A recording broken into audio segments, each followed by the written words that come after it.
नाजरीन अस्सलाम वालेकुम। इनसाइड न्यूज़ के नए प्रोग्राम के साथ मैं हूं इब्राहिम राजा और आज हम बात करेंगे कि वज़ीर आज़म इमरान खान की जानिब से किस को सख्त तरीन पैगाम दिया गया। इस पैगाम के दो बुनियादी नुकात क्या हैं, वज़ीर आज़म को ये पैगाम देने की ज़रूरत क्यों पेश आई, वज़ीर आज़म ऑफिस में 90 मिनट तक क्या कुछ होता रहा, इससे पहले प्राइम मिनिस्टर ऑफिस में किस किस्म की फ़ाइल पहुंचाई गई थी, ये फ़ाइल किन सिविल इंटेलिजेंस ज़राए से तैयार की गई, इस फ़ाइल की रोशनी में प्राइम मिनिस्टर ने क्या फ़ैसले किए, शहबाज शरीफ का इस पूरी सूरत हाल पर क्या रद्द अमल है और वज़ीर आज़म के पैगाम के बाद क्या सनसनीखेज़ पेशरफ्त हुई है। हमारे जिन दोस्तों ने अब तक हमारे चैनल को सब्सक्राइब नहीं किया उनसे हम कहेंगे कि हमारे चैनल को सब्सक्राइब कर लें ताकि उन्हें अहम मालूमात बर वक्त मिलती रहें। अब वापस आते हैं आज के मौजू पर, यानी वज़ीर आज़म इमरान खान की जानिब से किस को सख्त पैगाम दिया गया है और वज़ीर आज़म ऑफिस में 90 मिनट तक क्या कुछ होता रहा। सबसे पहले आपको एक अहम और दिलचस्प खबर से आगाह करते हैं और ये खबर एक केस के मुतल्लिक है और इस केस का ताल्लुक बराह रास्त वज़ीर आज़म इमरान खान से भी है और शरीफ ख़ानदान से भी इसी केस का ताल्लुक बनता है। इस केस में अब एक ऐसी पेशरफ्त हुई है जिस पर शरीफ ख़ानदान बहुत मायूस नज़र आता है, मरियम नवाज़ बहुत दिल गिरफ्तार नज़र आती हैं और शरीफ ख़ानदान के एक कारिंदे पर यह खबर बिजली बनकर गिरी है। और ये जो केस है ये वज़ीर आज़म इमरान खान की जानिब से ख्वाजा आसिफ के ख़िलाफ़ दायर किया गया था और अब इसी केस में कुछ नई और दिलचस्प किस्म की तफसीलात सामने आई हैं। ये एक ऐसा केस था जिसमें प्राइम मिनिस्टर इमरान खान ने अपने साथियों से पहले मशावरत की, अपनी कानूनी टीम से मशावरत की और फिर इस मशावरत के बाद प्राइम मिनिस्टर इमरान खान ने इस केस में ख़ुद पेश होने का फ़ैसला किया और उनका ये फ़ैसला जो उनके सियासी हरीफ हैं उनके लिए बहुत हैरान कुन था। इस केस में प्राइम मिनिस्टर इमरान खान अदालत में वीडियो लिंक के ज़रिए पेश हुए और 3 अहम नुकात उन्होंने ख़ुद अदालत के सामने रखे। इन तीनों नुकात से मुख्तसरन आपको आगाह करते हैं। एक तो वज़ीर आज़म ने अदालत में बाज़ाब्ता बयान हल्फी जमा करवाया और ये जो केस था ये ख्वाजा आसिफ की जानिब से वज़ीर आज़म इमरान खान पर शौकत खानम मेमोरियल ट्रस्ट के फ़ंड में गैर शफाफियत, मनी लॉन्ड्रिंग और बेनामी कंपनियों के इस्तेमाल जैसे जो एक बेबुनियाद इल्ज़ामात लगाए गए थे उस हवाले से था और इन इल्ज़ामात पर वज़ीर आज़म इमरान खान ने ख्वाजा आसिफ के ख़िलाफ़ 10 अरब रुपए हर्जाने का केस दायर किया था। 2012 से ये केस चल रहा था और अब 2021 में यानी 9 साल के बाद इस केस में एक सनसनीखेज़ पेशरफ्त हुई है और इस केस में प्राइम मिनिस्टर इमरान खान ने ख़ुद पेश होकर ये कहा कि एक फलाही मंसूबे पर झूठे और मन घड़त इल्ज़ामात लगाकर सियासत के लिए इस्तेमाल किया गया। शौकत खानम ट्रस्ट दुनिया में मुनफरिद और वाहिद एक ऐसा इलाज है, एक ऐसा हॉस्पिटल है जहां कैंसर का मुफ्त इलाज किया जाता है और शौकत खानम ट्रस्ट पर लोगों का एतमाद कायम है। लेकिन जिस किस्म के इल्ज़ामात लगाए गए शौकत खानम मेमोरियल ट्रस्ट पर उसका मकसद ये था कि लोगों का एतमाद इस ट्रस्ट के ऊपर से उठ जाए और फिर ये जो प्रोजेक्ट है ये फंड्स की कमी का शिकार हो जाए। इसके साथ साथ प्राइम मिनिस्टर ने यह भी कहा कि उन्हें उम्मीद है कि अदालत ऐसे जो बेबुनियाद इल्ज़ामात हैं इनको नज़रअंदाज नहीं करेगी और एक मिसाली फ़ैसला देकर आइंदा के लिए इस रवायत को ख़त्म करने में मदद फराहम करेगी। अब प्राइम मिनिस्टर इमरान खान ने तो अपनी जानिब से एक हलफनामा जमा करा दिया और ख्वाजा आसिफ एक तरह से झूठे साबित हो गए, लेकिन ख्वाजा आसिफ ने अपने इल्ज़ामात को साबित करने के लिए किसी किस्म के शवाहिद अदालत में जमा नहीं कराए। 2012 से 2021 आ गया, 9 साल से प्राइम मिनिस्टर इमरान खान का अगर केस लटका हुआ है तो इससे अंदाज़ा लगाया जा सकता है कि पाकिस्तान के अदालती निज़ाम में कितनी खामियां हैं और किस तरह से मुकदमात जो हैं वो साला साल बल्कि अशरों तक इसी तरह ज़ेरे इल्तवा रहते हैं। अब ख्वाजा आसिफ के कोर्ट में बॉल है कि वो किस तरह से अपने इल्ज़ामात को साबित करते हैं। अब तक उनकी जानिब से अदालत में किसी किस्म का कोई एविडेंस सबमिट नहीं किया गया। बहरहाल अब बात करते हैं कि वज़ीर-ए-आज़म इमरान खान की जानिब से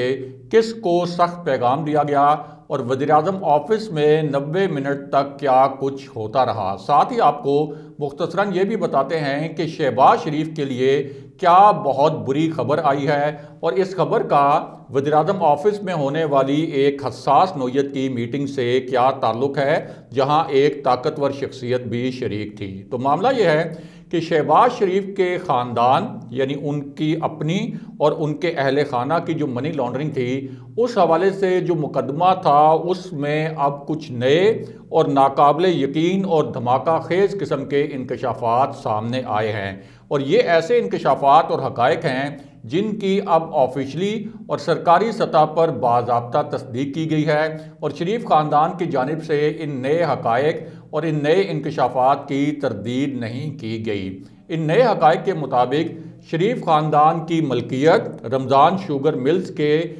10 ऐसे मुलाजमीन थे जिनकी तनख्वाहें बहुत ही ज़्यादा कम थीं, लेकिन उसके बावजूद इनके अकाउंट्स में 7,404 मिलियन रुपए मुंतकिल किए गए। जी, आपने ठीक फिगर सुना, 7,404 मिलियन रुपए शरीफ ख़ानदान के ऐसे 10 मुलाजमीन जिनकी तनख्वाहें बहुत कम थीं उनके अकाउंट्स में मुंतकिल किए गए। और FIA की दस्तावेज़ जो अब सामने आई है उसके मुताबिक फैक्ट्री के चपरासी मलिक मकसूद के अकाउंट्स में 3 बरस के दौरान 771 मिलियन रुपए ट्रांसफ़र किए गए। यानी मलिक मकसूद जो 18,000 रुपये तनख्वाह ले रहा था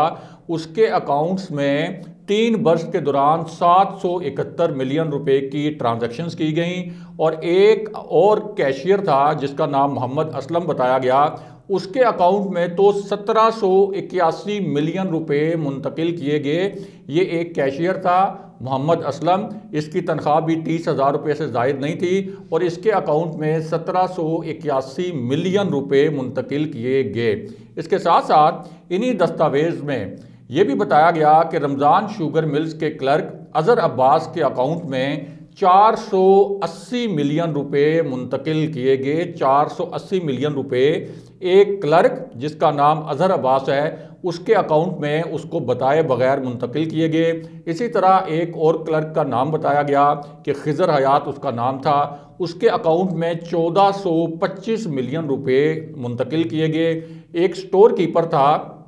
शरीफ ख़ानदान की फैक्ट्री में जिसका नाम ग़ुलाम शब्बीर बताया गया है और ग़ुलाम शब्बीर के अकाउंट में 434 मिलियन रुपए मौसूल हुए। एक और असिस्टेंट अकाउंटेंट था, इसका नाम बताया गया है मोहम्मद अनवार और मोहम्मद अनवार के अकाउंट में 883 मिलियन रुपए मुंतकिल किए गए। जबकि असिस्टेंट मैनेजर, ये शहबाज शरीफ की फैक्ट्री में असिस्टेंट मैनेजर था, ज़फ़र इकबाल इसका नाम बताया गया है, इसके अकाउंट में 525 मिलियन रुपए ट्रांसफ़र किए गए। इसी तरह एक IT ऑफिसर था, उसको भी नहीं बख्शा गया, यानी जिसका बराह रास्त ट्रांजैक्शंस वगैरह से कोई लेना देना नहीं था उसको भी नहीं बख्शा गया। और इस IT ऑफिसर का नाम बताया गया काशिफ मजीद और इसके अकाउंट में 362 मिलियन रुपए मुंतकिल किए गए। जबकि रमज़ान शुगर मिल्स के पुराने मुलाजिम मसरूर अनवार के अकाउंट में 231 मिलियन रुपए मुंतकिल हुए।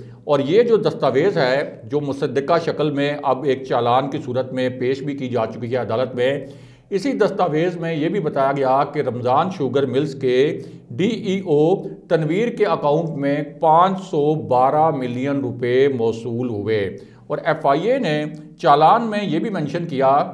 कि ये जो तमाम मुलाजमीन हैं इनको शहबाज शरीफ और उनके ख़ानदान ने अपने बेनामी दारों के तौर पर इस्तेमाल किया गया। और जब शहबाज शरीफ से इन ट्रांजैक्शंस के मुतल्लिक सवाल किया गया तो उन्होंने कहा कि इन ट्रांजैक्शंस के मुतल्लिक मेरे बेटे सलमान शहबाज से पूछें। उसके बाद हमजा शहबाज को तलब किया गया, एक 20 सवालों पर मुश्तमिल उनको सवालनामा भी दिया गया था। लेकिन हमजा शहबाज से पूछा गया कि ये जो आपके मुलाजमीन हैं जिनकी तनख्वाहें 20,000 से लेकर 35,000 थीं, इनके अकाउंट्स में 60-60 करोड़ 70-70 करोड़ रुपए मुंतकिल हुए। आखिर इसकी कोई आप तोजी पेश करें। तो हमजा शहबाज ने कहा कि इस हवाले से आप मेरे वालिद से तहकीकात करें। दोबारा हमजा शहबाज के कहने पर शहबाज शरीफ से पूछा गया। शहबाज शरीफ से कहा गया कि हमजा शहबाज ये कह रहे हैं कि इन सवालों के जवाब मेरे वालिद शहबाज शरीफ दे सकते हैं। तो उन्होंने कहा कि कारोबारी मामलात, यानी शहबाज शरीफ ने आगे से ये कहा कि हमारे कारोबारी मामलात तो हमारे वालिद देखते थे। जाहिर है कि अब शहबाज शरीफ के वालिद तो मरहूम हैं, ना उनसे तफ्तीश की जा सकती है और ना ही सलमान शहबाज से तहकीकात की जा सकती हैं, जो कि इस वक्त लंदन में हैं। ना FIA के पास इस किस्म के वसाइल हैं कि वो लंदन जाए और सलमान शहबाज से तहकीकात करे। और अगर FIA की टीम लंदन जाए भी तो सलमान शहबाज कौन सा FIA की टीम से वहाँ पर कोई ताउन करेंगे। बहरहाल अब बात करते हैं कि वज़ीर-ए-आज़म के मुख्तसर लेकिन सख्त पैगाम की कहानी क्या है और ये पैगाम किसके लिए था। तो मामला ये है कि वज़ीर-ए-आज़म ऑफिस में एक बड़ी गैर मामूली नोयत की और एक आप कह सकते हैं हसास नोयत की एक मीटिंग हुई। बहुत हाई प्रोफाइल मीटिंग थी, एक आला सतह का इजलास था और इस इजलास से पहले एक शख्सियत से ये कहा गया था कि आपने कुछ प्रेजेंटेशन तैयार करके लानी है और ये जो ब्रीफिंग्स थी, जो कुछ रिपोर्ट्स पर मुश्तमिल थी, ये प्राइम मिनिस्टर इमरान खान के लिए बहुत ज़्यादा अहम थी और प्राइम मिनिस्टर के कहने पर ही ये रिपोर्ट्स तैयार की गई थी और पूरा ब्रीफिंग्स का यहाँ एहतमाम किया गया था। अब इसी ब्रीफिंग में प्राइम मिनिस्टर इमरान खान के अलावा PTI के अहम वज़रा भी शरीक थे और इसी ब्रीफिंग में शहजाद अकबर भी मौजूद थे, जिन्होंने शहबाज शरीफ का मनी लॉन्ड्रिंग का जो केस है उस हवाले से जो FIA ने चालान पहले पेश किया था उस पर एक पहले भी ब्रीफिंग दी थी। अब इस ब्रीफिंग में प्राइम मिनिस्टर इमरान खान को ये बताया गया और ये इंकशाफ किया गया कि ये जो मनी लॉन्ड्रिंग वाला केस है, इसमें जितने अकाउंट्स थे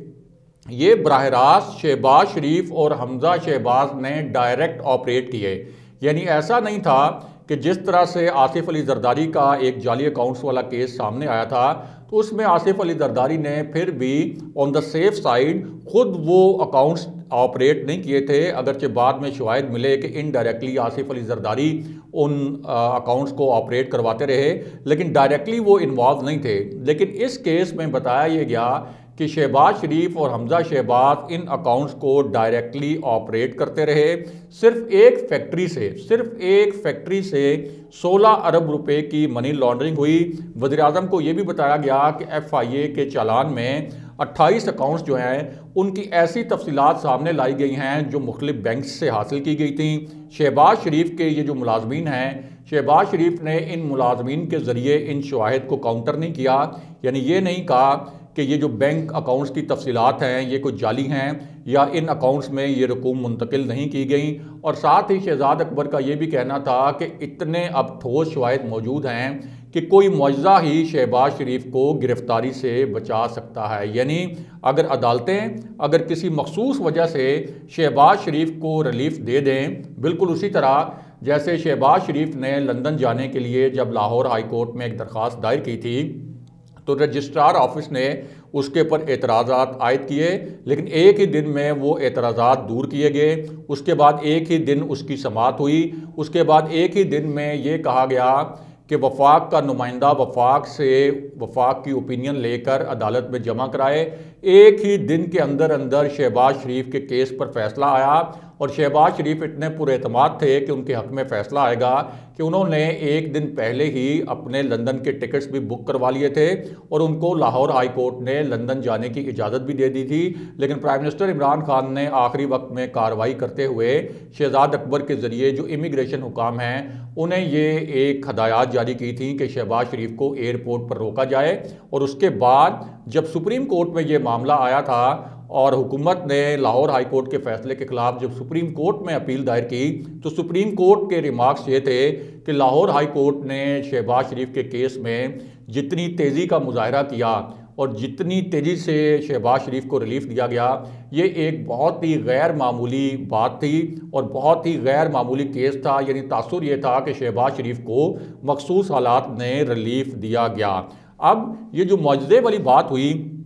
कि कोई मुआवजा ही शहबाज शरीफ को गिरफ्तारी से बचा सकता है। तो एक तरफ तो इस मुआवजे से मुराद ये थी कि कोई अदालतें रिलीफ ना दे दें, दूसरी जानिब मुराद ये थी कि शहबाज शरीफ चूँकि पाकिस्तान के अहम हलकों से राब्ते में रहते हैं, जिसको पाकिस्तान की सियासत में चोर दरवाज़ा कहा जाता है, वहाँ से अपने लिए रिलीफ लेने की कोशिश करते हैं, अहम हलकों को ये पैगाम देते हैं कि मैं आपका हमेशा से ताबेदार और फर्माबरदार हूँ, और अगर मुझे कोई रिलीफ मिल जाए, आप मुझे गिरफ्तारी से बचा लें या मेरे साथ कोई डील हो जाए, तो मैं आपका फर्माबरदार और ताबेदार रहूँगा और मुस्लिम लीग नून को भी मज़ाहमत की सियासत से पीछे हटाने की कोशिश करूँगा। तो ये तो एक हकीकत है कि शहबाज शरीफ के पाकिस्तान के जो फैसला साज हल्के हैं और ताकतवर हल्के, उनके साथ राब्ते कभी भी नहीं टूटे। तो दूसरा इशारा ये था कि पाकिस्तान के अहम हल्के अगर कोई मुआवजा ना कर दें तो फिर भी शहबाज शरीफ इस गिरफ्तारी से नहीं बच सकते। लेकिन इस पर वज़ीर-ए-आज़म इमरान खान ने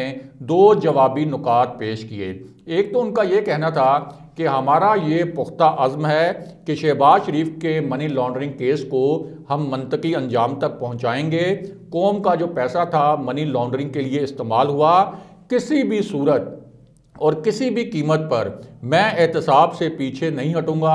शहबाज शरीफ को एक एक पाई का हिसाब देना होगा। शहबाज शरीफ ने असल में ये अवाम का पैसा लूटा, और अगर ये मनी लॉन्ड्रिंग ना करती शरीफ फैमिली, और साथ ही उन्होंने जरदारी फैमिली का हवाला भी दिया, भुट्टो फैमिली के जो दीगर अरकान हैं उनका हवाला दिया, पीपल्स पार्टी के कायदीन का हवाला दिया,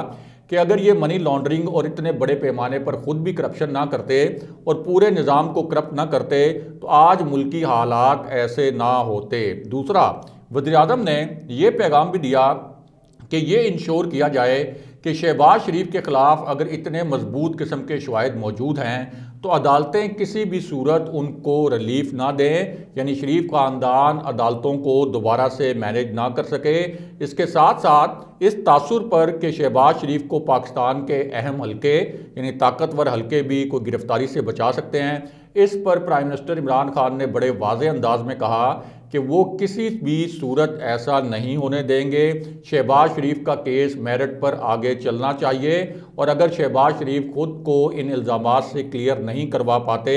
उनकी फैमिली इन इल्ज़ामात से खुद को क्लियर नहीं करवा पाती, तो उनके ख़िलाफ़ कानून के मुताबिक हर सूरत कार्रवाई होनी चाहिए। और चाहे, यानी इशारा ये था कि चाहे मुआवजाना जो कुव्वतें हैं जिनके मुतल्लिक ये कहा गया कि ये कोई मुआवजा करके शहबाज शरीफ को बचा सकती हैं, ये कुछ भी कर लें, प्राइम मिनिस्टर इमरान खान का तासुर ये था कि हम किसी भी कुव्वत को इस कार्रवाई में रुकावट नहीं डालने देंगे। अगले प्रोग्राम तक के लिए खुदा हाफिज़।